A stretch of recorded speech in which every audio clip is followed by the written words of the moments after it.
नमस्कार. मी ॲस्ट्रो गिरी. आज आपण पाहणार आहोत मोरपंख. मोरपंख हा मोर हा राष्ट्रीय पक्षी आहे पहा, आणि तो किती आकर्षक दिसतो.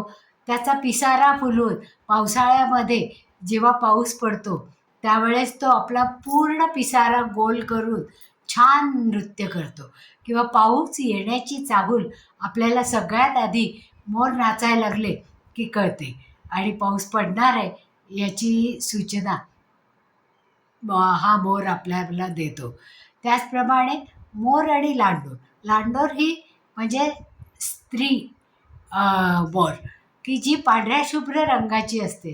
तिची मोरपिसं पण खूप सुंदर आणि आकर्षक असतात. आणि नर मोराची मोरपंख तर विविध रंगांनी नटलेली, रंगांची उधळण करणारी, आकर्षक रंग असलेली अशी असतात. श्रीकृष्णाला हे मोरपंख का बरं प्रिय आहे?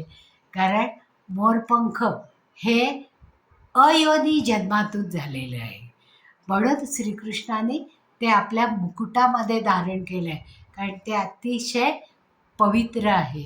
जेव्हा जेव्हा आपण आपल्या घरामध्ये मोरपंख घेऊन येतो त्यावेळेस कृष्णाशी सरेंडर होऊन जर आपण ते मोरपंख घरामध्ये लावायच्या अगोदर ओम क्लीम कृष्णाय नमः असं म्हणून घरामध्ये जर आपण हे मोरपंख घेऊन आलो तर त्याचा उपयोग कितीतरी पटीने आपल्याला जास्त होतं.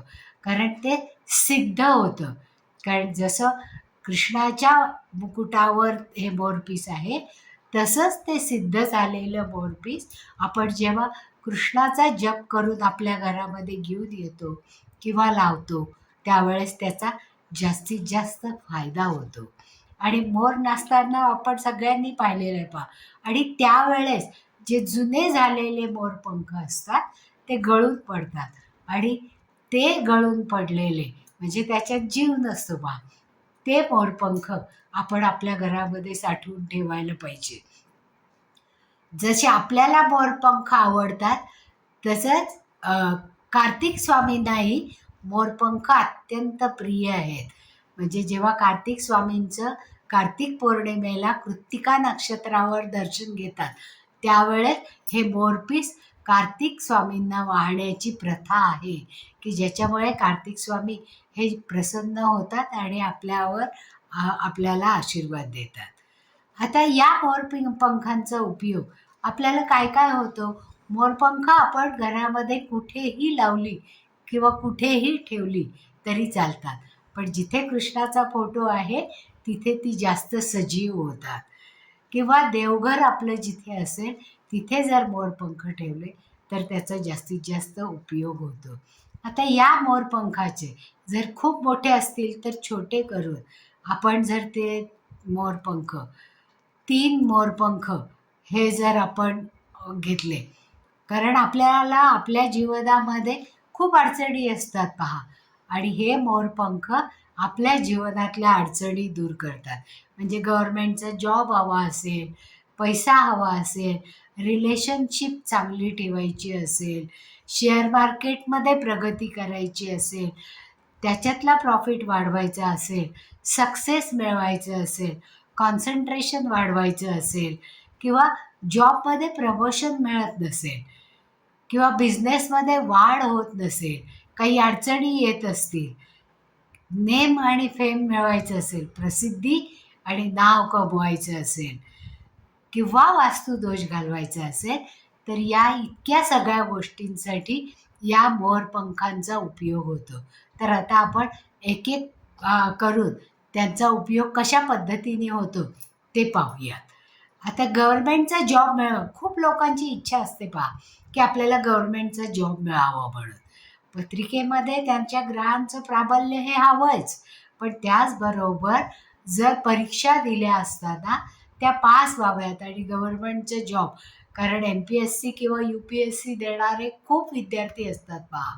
मग त्यांनी अभ्यासालाच बसताना त्यांच्या स्टडी टेबलवर जर 3 मोरपंख फ्रेम करून पूर्वेत लावले, कारण आपल्याला माहिती आहे की स्टडी टेबल पूर्वेकडे तोंड करून ठेवतो किंवा उत्तरेकडे तोंड करून ठेवतो, की ज्याच्यामुळे एनर्जी वाढते, जो काही अभ्यास केला आहे तो लक्षात राहतो. तो लक्षात राहण्यासाठी आपण आपल्या स्टडी टेबलचं तोंड हे पूर्वेकडे किंवा उत्तरेकडे केलेलं असतं. मग अशा वेळेत तिथे जर आपण एक 3 मोरपंखाची फ्रेम आपल्या मागे किंवा आपल्यासमोर एक काचेचा ग्लास घेऊन त्याच्यामध्ये जर आपण 3 मोरपंख ठेवले तर आपल्या अभ्यासाला गती मिळते, कॉन्सन्ट्रेशन होतं. म्हणजे आपण जे काही वाचलेलं आहे ते ब्रेनमध्ये धारण केलं जातं, म्हणजे टिकवलं जातं.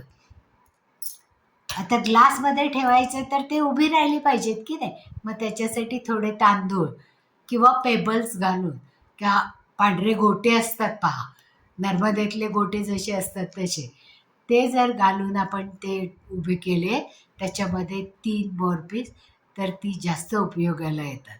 तसंच तुमच्या अभ्यासाचं जे टेबल असतं त्याच्यावर जर तुम्ही एक मोरपंख पेस्ट केला तर तो म्हणजे चिकटवलात तर त्याचा जास्तीत जास्त उपयोग होतो. आता शेअर मार्केटमध्ये जर भरभराट व्हावी किंवा पैसा आपल्याकडे यावा असं जर वाटत असेल तर 4 मोरपीस घ्यायचे. ते नारिंगी किंवा गुलाबी रंगाच्या. नारिंगी रंग हा सूर्याचा रंग आहे, एनर्जी देणारा रंग आहे आणि गुरुतत्वाला आवडणारा रंग आहे. त्याचबरोबर पिंक हा शुक्राचा रंग आहे, की जो आकर्षक तर दिसतोच, पण तो त्याच्याबरोबर लक्झरी आपल्याकडे खेचून आणतो, पैसा टिकवतो, पैसा खेचून आणतो. तर अशा या नारिंगी किंवा गुलाबी पेपरवर 4 मोरपंख लावून जर ते लॅमिनेट करून किंवा फ्रेम करून, मग ती फ्रेम गोल्डन फ्रेम करा किंवा सिल्वर फ्रेम करा, ती जर पूर्वेकडे किंवा उत्तरेच्या भिंतीवर जर लावली तर आपल्या कामामध्ये भरभराट होते, पैसा येतो, आलेल्या अडचणींना रोखलं जातं आणि प्रॉफिट वाढून सक्सेसकडे आपली वाटचाल होते. आता ऑफिसमध्ये जर आपल्याला ठेवायचं असेल तर त्या ग्लासमध्ये काही पेबल्स घालून ऑफिसच्या टेबलावर सुद्धा असे 4 मोरपंख ठेवले तर जास्त चालतात. आता पैसा मिळवायचा आहे, मग त्याच्यासाठी एक ग्लास घेऊन उभा, त्याच्यामध्ये काही सुट्टी नाणी ठेवायची, म्हणजे 1/4 सुट्टी नाणी ठेवायची. त्याच्यामध्ये अक्षत म्हणजे अखंड तांदूळ ठेवायचे आणि त्याच्यामध्ये ही मोरपीस खोचून ठेवायची, 7 मोरपीस, की जी सप्त रंग उधळणारी असतात आणि जी आपलं कॉन्सन्ट्रेशन वाढवून पैसा खेचून आणण्यासाठी मदत करतात, जॉब मिळवण्यासाठी मदत करतात. आता नेम आणि फेम जर मिळवायचं असेल तर 9 मोरपंख लाल रंगाच्या फ्रेममध्ये दक्षिण दिशेला लावायची, की ज्याच्यामुळे दक्षिण ही जशी यमाची दिशा आहे तशीच ती लक्ष्मी आणि कुबेराची पण दिशा आहे पहा.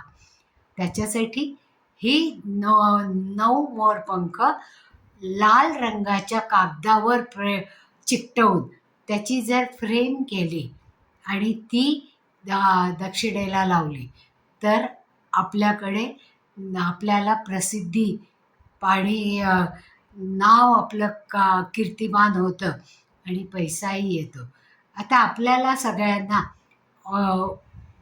आपल्या ज्या डॉक्टरांच्या फाईल असतात त्याच्यामध्ये जर एक मोरपीस ठेवलं तर त्या औषधाचा उपयोग आपण जे प्रिस्क्रिप्शनमध्ये जी फाईल प्रिस्क्रिप्शन ज्या फाईलमध्ये असते त्या फाईलमध्ये जर एक मोरपंख लावलं तर ते दिसतंही छान आणि त्याचा उपयोग त्या औषधांचा आपल्याला योग्य तऱ्हेने आपल्या शरीरामध्ये ऑब्झर्प्शनसाठी म्हणजे शोषून घेण्यासाठी त्याचा जास्तीत जास्त उपयोग होतो. आता वास्तुदोषासाठी तर 5 मोरपंख पिवळ्या कागदावर चिकटवून ब्रह्मस्थानामध्ये म्हणजे घराच्या सगळ्या दिशा जिथे एकत्रित मिळतात अशा ब्रह्मस्थानावर सिलिंगला जर आपण पिवळ्या रंगाच्या कागदावर हे 7 मोरपंखाचं पंखा करून चिकटवा किंवा गोल चिकटवा, काहीच हरकत नाही.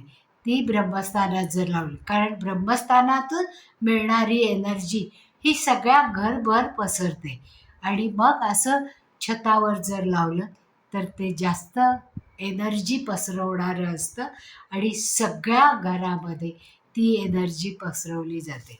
आता आपल्याला जर कर्ज असेल आणि त्या कर्जाला आपल्याला फेडायचे, तर ते कर्ज फेडण्यासाठी एक मोठं मोरपीस घ्यायचं. त्याच्या पाठीमागच्या बाजूला म्हणजे जिथे छान रंगीत असतं त्याच्या पाठीमागच्या बाजूला जिथे पिसारा असतो तिथे एक चांदीची तार बारीकशी चिकटवायची आणि ते मोरपीस उलटं करून नैऋत्य दिशेला लावायचं, की ज्याच्यामुळे ते लावताना आपण संकल्प करायचा की हे मोरपीस माझ्यावरचं कर्ज कमी व्हावं म्हणून मी इथे लावतोय. आता आपल्याला कोणी देणं असतं पहा, की तो देत नाही आपले पैसे, तर अशा वेळेस पश्चिम दिशाला असंच एक मोरपीस उलट्या दिशेने जर टांगलं म्हणजे त्याचं जे देठासारखा भाग असतो तो वरच्या बाजूला करायचा आणि रंगीत भाग हा खालच्या बाजूला करायचा. दक्षिण दक्षिण आणि पश्चिम या दोन्ही दिशांमध्ये जर असे उलटी मोरपीस चिकटवली तर आपल्याला जे येणं असतं, जे कोणी आपल्याला आपले पैसे परत देत नसतात ते त्यांना परत देण्याची बुद्धी होते. म्हणून दक्षिणेकडे आणि पश्चिमेकडे, कारण पश्चिम ही शनी महाराजांची दिशा आहे, की त्यांना सद्बुद्धी देण्यासाठी हे मोरपीस तिथे चिकटवायचं, की ज्याच्यामुळे आपलं येणं लवकर येतं. त्याचप्रमाणे कर्जासाठी नैऋत्य दिशेला हे मोरपीस चिकटवायचं. म्हणजे असेही हे मोरपिसांचे विविध उपाय आहेत जे आपल्याला आपलं आयुष्य सुखी, समृद्धी आणि समाधानी करण्यास मदत करतं. आता जिथे जिथे काही त्रास असतो, अडचणी असतात, झोप येत नाही पहा, तेव्हा आपल्या बेडच्या खाली किंवा सतत आजारपण असेल तर आपल्या बेडच्या खाली उशीचा भाग जिथे येतो तिथे 3 मोरपीस उलटे बेडच्या खाली ठेवायचे, की ज्याच्यामुळे आपल्याला शांत झोप येते आणि आजारपणातून आपण लवकर मुक्त होतो. आवडलं असेल तर लाईक करा, सबस्क्राईबही करा आणि तुमच्या सगळ्या मित्रमैत्रिणींपर्यंत ही माहिती पोचवायची असेल तर शेअरही करा. पुन्हा आपण असाच एखादा व्हिडिओ घेऊन परत भेटूया. धन्यवाद.